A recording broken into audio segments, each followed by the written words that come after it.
Hey everyone, and welcome to Ginger Prime. Today we've got the last major update notes for the New World Alpha, going through the biggest changes that they're making to the game and why it's called the last major Alpha update. Before we dive into that, I don't know why I struggled on those words, we also want to address kind of Scott's message here to the community. He's the lead game designer, and then we're going to talk about what he's talking about, and we're going to go full through the full patch notes. So this is a pretty meaty video that I can't speak in apparently, but welcome everybody and hello. Returning subscribers, you're awesome. Thanks for being here. But let's go ahead and dive in. We've got a lot to cover. I'm really excited to share this information with you guys today because it's important from the last major update. Reason is because after this point, they're going to be shifting primarily into the focusing on polish, bug fixing, and more. So this is going to be May. So June and July. Beta is in July. Release is August 31st. So it's like a tight get this game polished, get this game rocking and rolling, and additional features will be rolling out. And we'll have to kind of gauge, who knows what we'll see ultimately from the timeline in which they sit down and deliver content going forward in this case. Anyway, let's dive into the letter, then we'll go through the notes, and as always, I'd love to know your thoughts. So thanks for being here, everyone.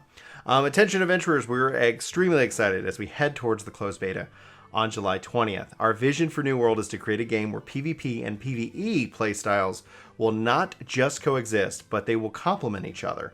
Our goal is to create a world where incredible natural beauty is contrasted with supernatural danger. We set out to tell the story of how the allure of Azoth has drawn people from nations around the world and how the corruption that awaits them in Eternum has impacted them over the centuries. We also wanted to create an MMO with action combat that felt great at scale. Most of all, we wanted to craft a world that players could get lost in for hours and hours. I feel that we've achieved our vision by striking the right balance with our new content and features. In the past months, our focus has been on adding new features and content. You can read about the most recent changes in the Alpha May release notes, which we'll cover here in just a minute. Following the May Alpha release, we'll be focusing on bugs, polish, and performance, and diving deep into balance and deliver a quality experience at launch. With all that in mind, we plan to continue the alpha testing until June or July 6th. June. We will continue inviting more players to help us test the alpha closure, and the closed beta will launch on July the 20th. We are extremely grateful for the support and enthusiasm the New World community continues to show, and it's humbling and encouraging, and we are proud that we've been able to accomplish this in this past year, and we've been really busy adding in new zones like Reekwater and Emmonscale's Reach with weapons and weapon skill trees, and we have overhauled crafting, reworked questing, and added voiceover, and we've added fishing, duels, expeditions, outpost rush, and new creatures, and enhanced UI, and made countless other important improvements to make sure that we're ready for the August launch. Again, I want to thank you all for your patience through the development process. You've helped us craft this experience, and we've been in the world playing with you and actively reading all your feedback, your comments, your forum posts and tweets, and listening to shows and watching video content. All of this has contributed to our ability to deliver a game we hope you'll love. Remember, launch day is day one, and this is just the beginning for us as we continue to grow a tournament, add new features, and partner with our players to help shape New World. I like that aspect to help, as long as that ends up being true, which I don't have any reason that I don't feel like it wouldn't be, excuse me. But yeah, it's about that partnership, that trust that we put into the developers listening and understanding said feedback to help kind of make the best experience possible. Okay, it's time. Then we live the last major alpha update. Don't worry, like this is there's updates that's going to be planned and delivered after what we see here. In this case, we just don't know the cadence, and obviously I think that's going to be news and information that we're all looking forward to learning ourselves here. All right, spotlights. New expedition, Shattered Obelisk. Journey further into the depths of Amarine Temple to unlock the ancient secrets of the obelisk holds. The Shattered Obelisk expedition is intended for level 35 players and is found in Everfall territory.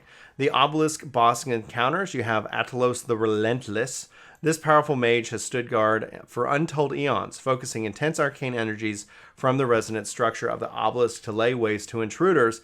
You have Gruldal the Regent, towering above her armies and adorned,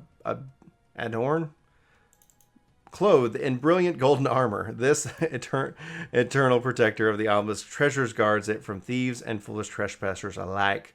So, another expedition, the Depths. Captain Thorpe returns, his corrupted army has made the ancient ruins below a storm tower on the peninsula of Relentless Shores and their base of operation. He now styles himself the Master of Tempest, the King of Corruption, and from his base, he terrorizes the countryside. Can you thwart his plans? And this expedition is intended for level 45 players. So we see the 25 that everybody got to play and put their videos up on yesterday. 35 is added here, and the 45. So it looks like dungeons 10 levels, and then you get into the dungeons at cap in this regards.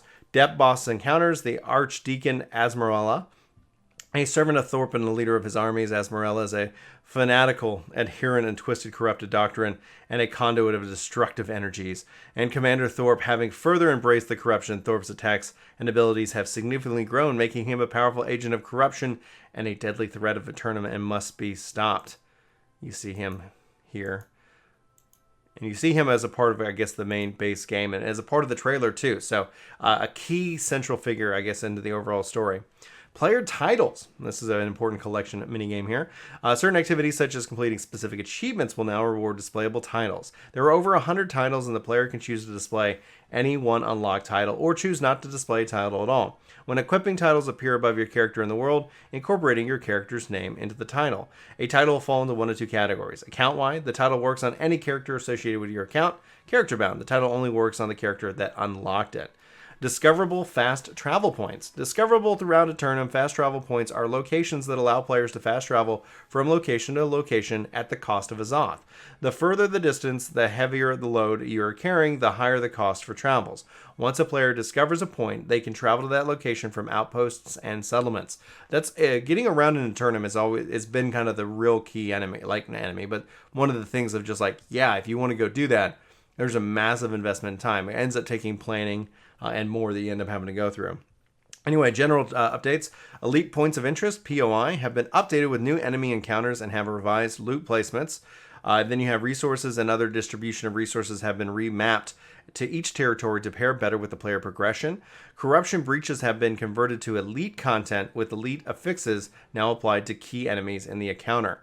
Regarding quests, they've added new territory quests in Brightwood, Cutlass Keys, and Weaver's Fen. They've added two new quests to the main story questline to take players into the depths of the expedition and to face Commander Thorpe. Faction control points. They've increased the time required to capture a fort. Solo player capture times have been increased from 1 minute to 5 minutes, and the required time will decrease with each additional player present up to a full group of 5. With 5 players, the capture will now take 2 minutes and 30 seconds.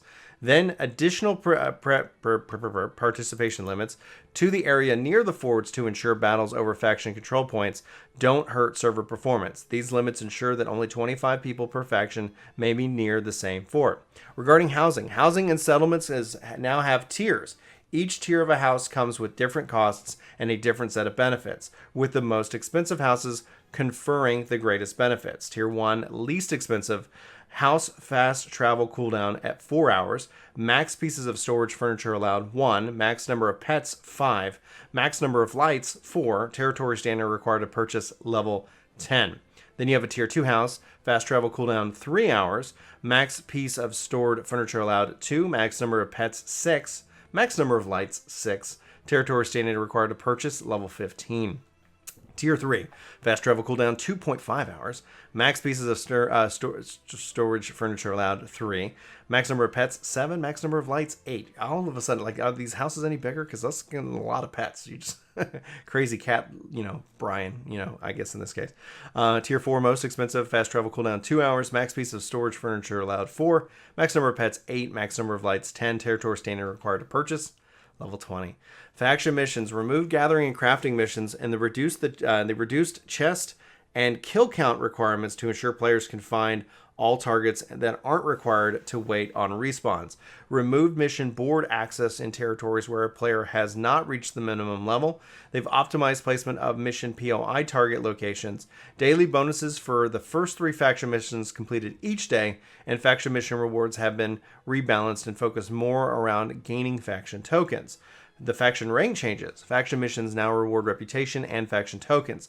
Players will automatically be granted quests that encourage them to earn enough reputation to achieve their next rank, at which point they'll be directed to specific faction representatives who will offer a trial quest. Trial quests will now be the key to unlock the next faction rank, and faction tokens are no longer required for ranking up. Players can instead spend them exclusively on faction gear and items.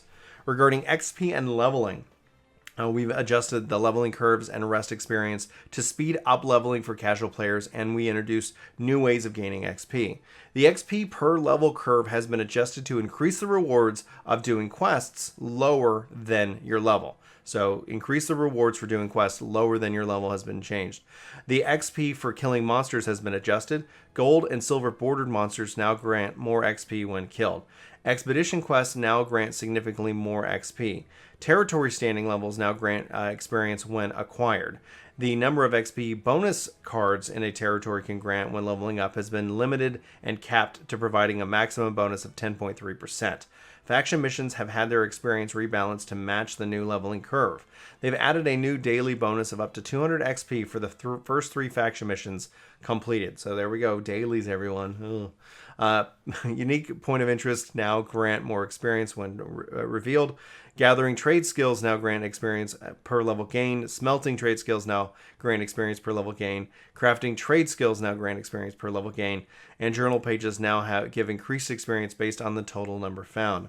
They've added rest XP. They reduced the wait time before beginning to generate rest XP from 12 hours to 8 hours.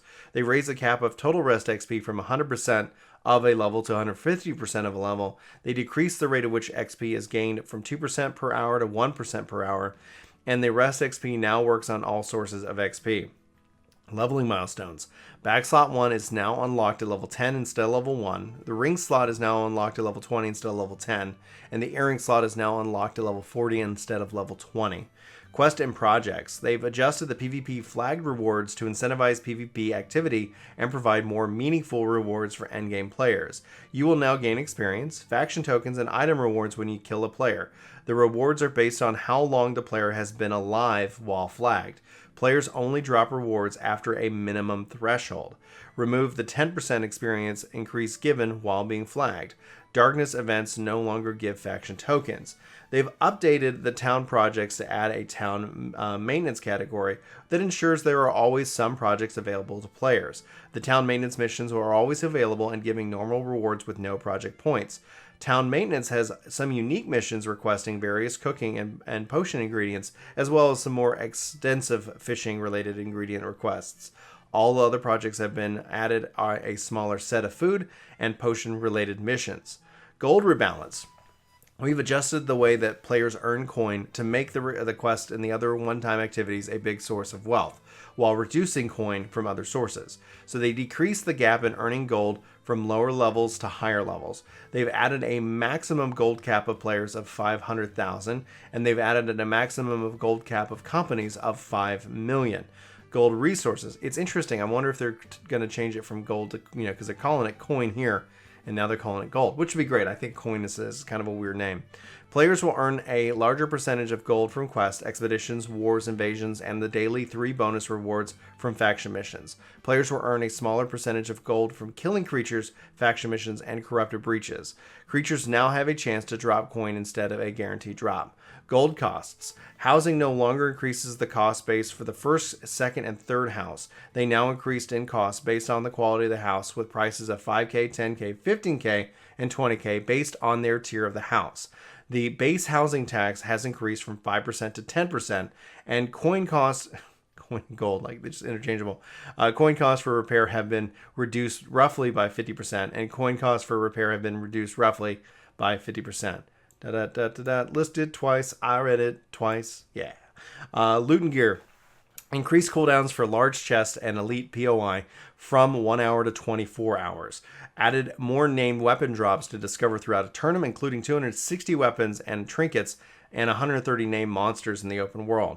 Weapon rewards and drops have been rebalanced to more closely align with players' progression, and players will be able to find a new weapon of their favorite type every few levels. They added new visual variety to the weapons and armor sets throughout the game.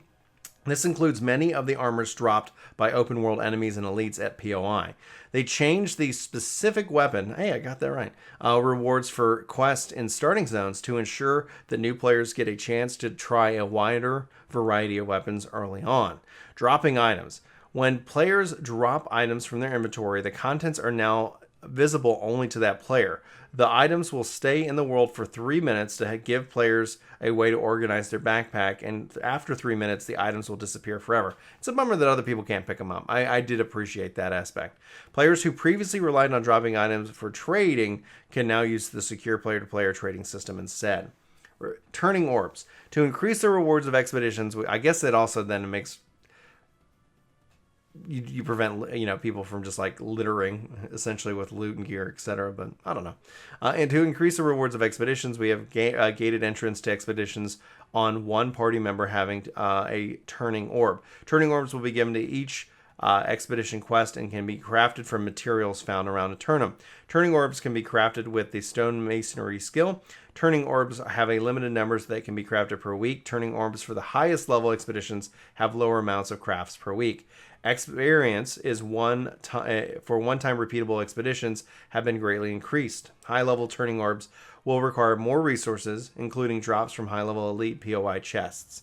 Maximum gear score. Gear score is now capped at 600. We have adjusted our top end enemies slightly to ensure that endgame content provides a real challenge while accommodating this change.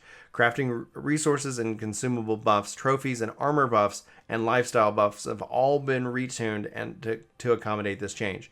In order to craft items of the highest quality, players must combine bonuses from a variety of sources, trophies, armors, consumables, and advanced crafting resources such as Asmodium and the relevant life cycle bonuses of the town projects. Regarding crafting and gathering, crafting armors are now rare drops from containers in Elite POI. Crafting armors have crafting bonuses, and they are not intended to be the best armor for combat. Adjusted skinning XP values to align progress more with the other gathering profession rates. We found that the relative difference in value between small, medium, and large skinning actions, rabbits, wolves, and bears, wasn't great enough, and it was causing a progression rate to misalign significantly over time with the tanning skill. They reduced the overall gathering speed bonus gain from progressing and the gathering skills so that we could move it to the potential speed bonus range on gathering tools. Because of this, the tier and the gear score of a tool is more impactful, especially when gathering higher tier resources. Equipment sets, such as Forsaken and Ancient Equipment, now has a chance to drop from creature kills as the base equipment style, which should create more visual variety in player armor and weapons earlier in the game. They adjusted rarity values on some food ingredients. Poultry breasts are no longer legendary, even though they are delicious. Adjusted perk rolls on dropped items at all tiers, specifically to balance the number of epics dropped. Crafting odds are tuned specifically or separately to have been changed, and Azoth's Vial now provide 50 Azoth instead of 13. Dyes. They increased the number of craftable dyes and added more dye pigments to find over the world. And dye pigments now come from special types of plants called Prisma Bloom. Faction-specific dyes can now be purchased from the faction store. And furnishings. While the furnishing system was functional, we weren't happy with the play tens that we were seeing due to a few issues. As such, we have changed our approach to furnishing to focus on recipe acquisition. A limited number of recipes are available to craft by default, and the rest will be either finished pieces or unlockable recipe schematics found in large chests around the world. These recipes have a minimum level restriction to avoid overwhelming players early in the game, so players can expect to start finding them after the minimum house ownership level. Schematics and completed furniture can be traded in the trading post. Yay, more trading. Perfect. Players can then craft base visible versions of a trophy, but now must upgrade trophies by combining that base version with special items found elsewhere in the game. The most potent trophies can be crafted by finding special artifacts as rare drops, and as such a wider variety of furniture is available as both drops and schematics, and more will be added in future updates. Regarding the UI, aka the UX in this experience, the user experience. To provide easier access to social tools, we've replaced the H shortcut with a quick shortcut to a social action menu for nearby players. When aiming at a player, a small H hint is shown in the nameplate, and if it's pressed, brings up the social actions menu along with mouse control for quickly choosing an option or dismissing the menu. So you can see here: social, direct message, invite to group, invite to company, challenge to duel, invite to trade, add friend, mute player, ping, and report and block player. Group kick. The addition of expeditions and New World has made it clear that players needed more control over groups, so we added a vote kick based mechanic. At any time, the group member can initiate a vote kick in the social actions menu to create a 1-minute voting window, the rest of the group to answer. There is a personal cooldown of 10 minutes between kicks, so if some additional restrictions may be added in the future. Combat enemy AI. The update complements their initial AI update pass on all characters for core combat mechanics. We will be closely monitoring the effects of these updates and evaluating more ways to improve. The updated on Isabel's pet boss encounter and the Dynasty Shipyard expedition. Isabel now leads her forces to the field of battle to confront those that have dared vandalize her fleet of ships. Balance adjustments. They've adjusted the block stamina damage to better align with the skill and the playstyle used.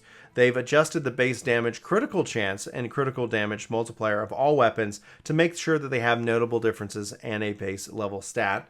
They've adjusted the value of perks granted by gems to better fit with the overall changes in other consumables and armors and weapons. I really butchered that line, I apologize. The armor and block stability. They reduced equipment load block stability bonuses when the heavy equip bonus went from 25 to 15%. They disabled the sturdy perk from being able to replace the swords. Now it will only be available on shields and all other melee weapons. This will prevent it from stacking with itself on a sword and shield build. They reduced heavily armor and damage mitigation by 5% and increased light armor damage mitigation by 5%. Regarding attributes, they increased the rate at which attributes are earned to help with combat balance in early levels. Each level grants 2 attribute points in the early levels, and later levels grant fewer attributes per level, requiring players to utilize attributes on equipment. The total amount of attributes granted from leveling up remains at 190. They reduced the effects of several attributes threshold bonuses to balance that power out, and bonuses with various weapon mastery abilities and perks. Reduced strength 50 melee light attack bonus damages from 15% to 5. From 100, they attack heavy attack damage bonuses from 20% to 100. At 200 strength, damage against stunned, slowed, and rooted enemies from 20% to 10%. Reduced dexterity fit crit bonuses from 10% to 5%. At 200 points, backstab and headshot damage bonuses from 20 to 10. At 250 dex, critical damage bonuses against stunned, slowed, and rooted enemies from 30% to 10%. Regarding intelligence, at 100, critical damage bonuses reduced by 10% in this case. 150 elemental damage bonus reduced by 5% at 150 intelligence. Constitution, they reduced the critical damage bonus by 10%. And at 300 Constitution, the duration of extension bonus of stun, slows, and rooted effects from 30% to 20%, a 10% reduction. Math. Mana. Base mana regeneration increased, and it now takes 50 seconds to fully regenerate mana instead of 57 seconds. They removed increased the mana regeneration rate from the focus attribute. Regeneration rate stays consistent at all levels and can only be modified by abilities, consumables, and perks. Consumables, they've reduced damage bonuses of honing stones from 5 to 15% to 4 to 7%. They decreased mana generation per second from regeneration potions. Stacking T5 food and focus potions will now cause mana to fully regen in roughly 30 seconds, opposed to previously where mana would be infinite while consumables are active. Makes sense. Mana potions increase mana granted from 30 to 80 mana to 40 to 100 mana based on tier, and they increase the cooldown from 10 seconds to 15 seconds. Regarding mana food, they extended the duration of food from 10 minutes to 20 minutes to 40 minutes. So 10 to 20, and now it is, or send 10 to 20 to 40 minutes based off of the tier match of the other food items. They changed mana food to increase mana regeneration rate instead of giving flat mana increases every second.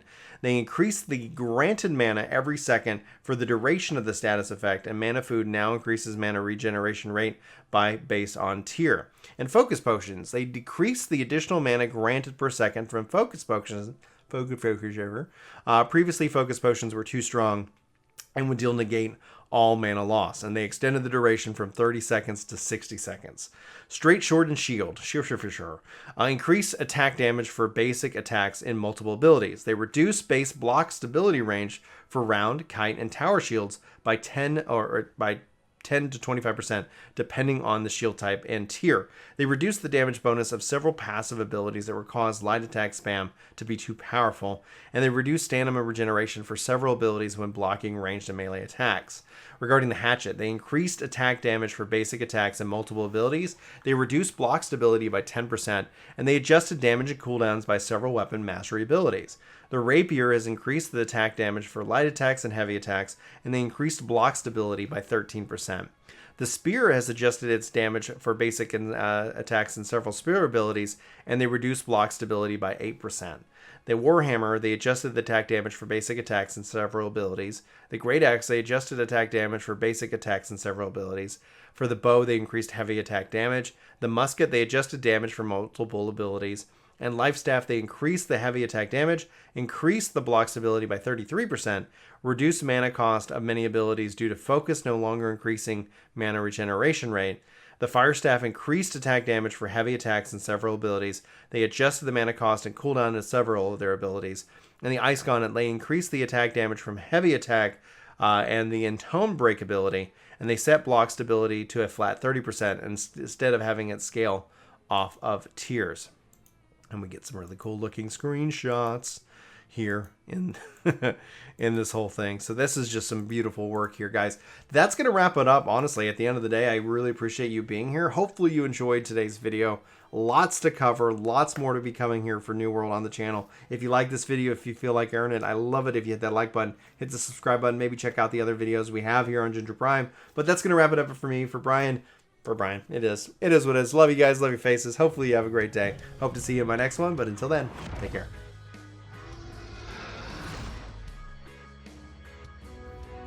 This video is sponsored by me, Ginger Prime. Hopefully you'll check out my podcast channel, Ginger Gaming Radio, which we have lots of guests, lots of great conversations, and even more highlights. Links are in the description below. Let me know what you think. Thanks.